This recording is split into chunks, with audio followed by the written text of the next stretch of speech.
Hey guys, this is Frozen 2 is Stranger Things Fanboy 2004 here, and welcome back to another movie review. And for today's movie review, I'm going to be doing a review on the sequel to Enola Holmes, which is Enola Holmes 2.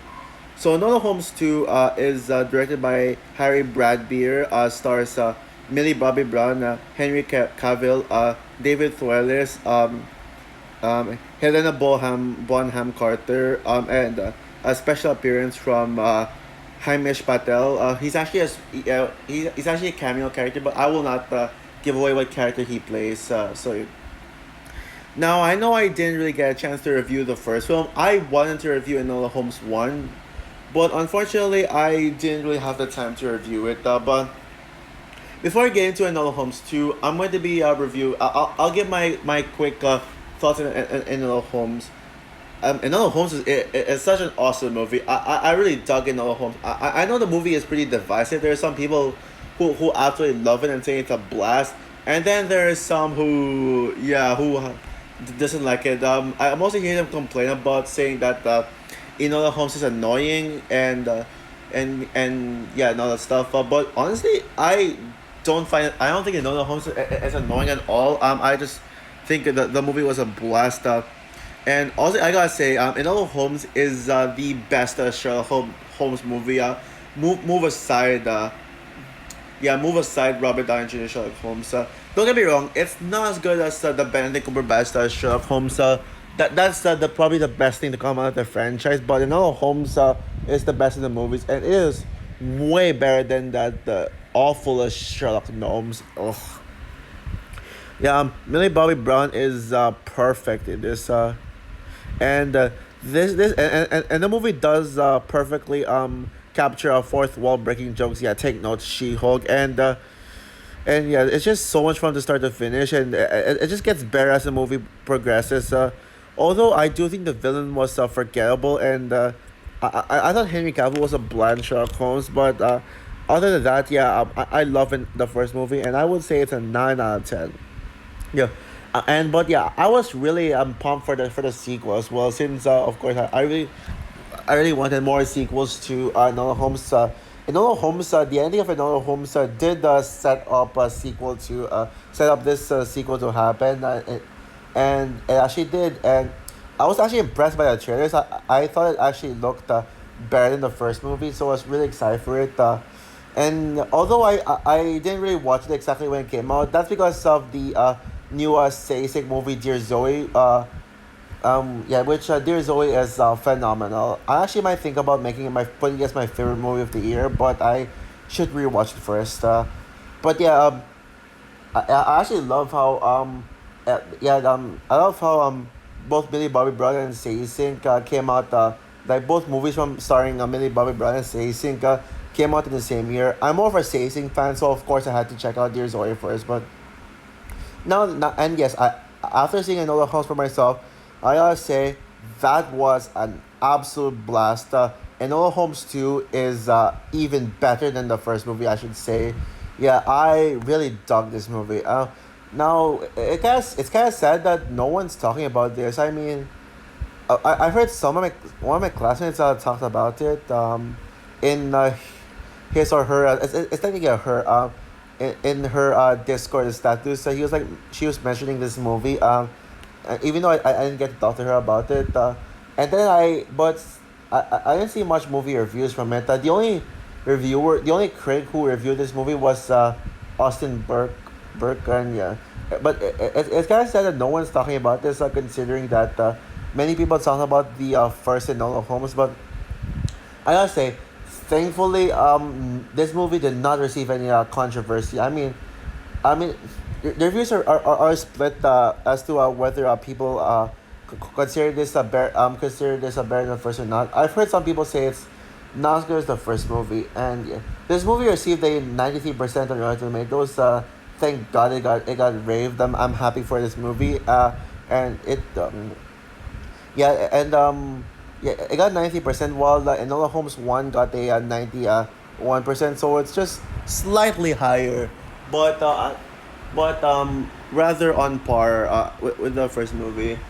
Sorry, I'm distracted. It's raining right now. But yeah, But yeah, but sadly, no one's talking about this. I was gonna say, thank God this movie didn't have any controversy. Enola Holmes one, people were calling that movie woke and anti those anti SJW fandom channels, which I will definitely rant on those channels someday. They were literally bringing controversy into Enola Holmes one, saying, oh, it's woke, calling it woke and stuff, and saying and yeah, but thankfully Enola Holmes two, no one called it woke, thank God.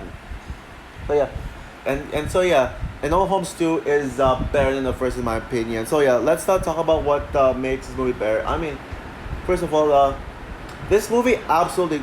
Oh, this movie. I'm sorry guys, I'm distracted. But yeah, I can't hear myself. I apologize. But yeah, I was saying, yeah, this movie is much more mature than the first movie. Yeah, this movie. Oh yeah, by the way, I think I forgot to explain the plot of this movie. By the way, I apologize. I forgot to explain the plot. So basically the plot for the movie is about Enola Holmes, who's now is now working as a detective, who and wants to honor to follow the footsteps of her brother, Sherlock Holmes, played by Henry Cavill.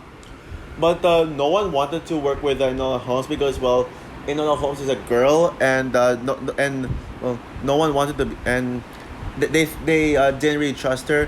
But then this kid named Bessie Chapman, yeah, this young Asian girl hires Enola Holmes to search for the her missing sister, Sarah Chapman. And so yeah, so now Enola Holmes works in the case, but now Enola Holmes must work with Sherlock Holmes to solve the case, because it's even bigger than the first one.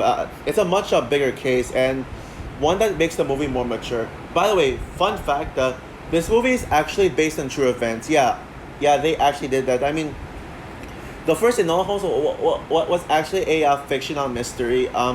Yeah, Enola Holmes, of course, it was a fictional, unreal story, but this time, this movie literally takes a turn to make to make the story like actually based off a true story, and I'm really impressed by that. So, I mean, this movie is so much more than that's just Enola Holmes trying to find I'm missing a sister. No, not her sister though, but yeah, this movie like talks about this movie has a bit of politics too. I think a little bit of politics, greed, corruption, and stuff. Yeah, it talks about, yeah, those heavy themes. So we can clearly see why this movie was more mature. I mean, I don't think Enola. Yeah, and people are saying that Enola Holmes isn't annoying anymore. Well, thank God for that, because yeah, Enola Holmes in the first movie annoyed a lot of people, but in this one, Enola Holmes grew as a character. Yeah, this movie knows how to grow your characters. Enola Holmes is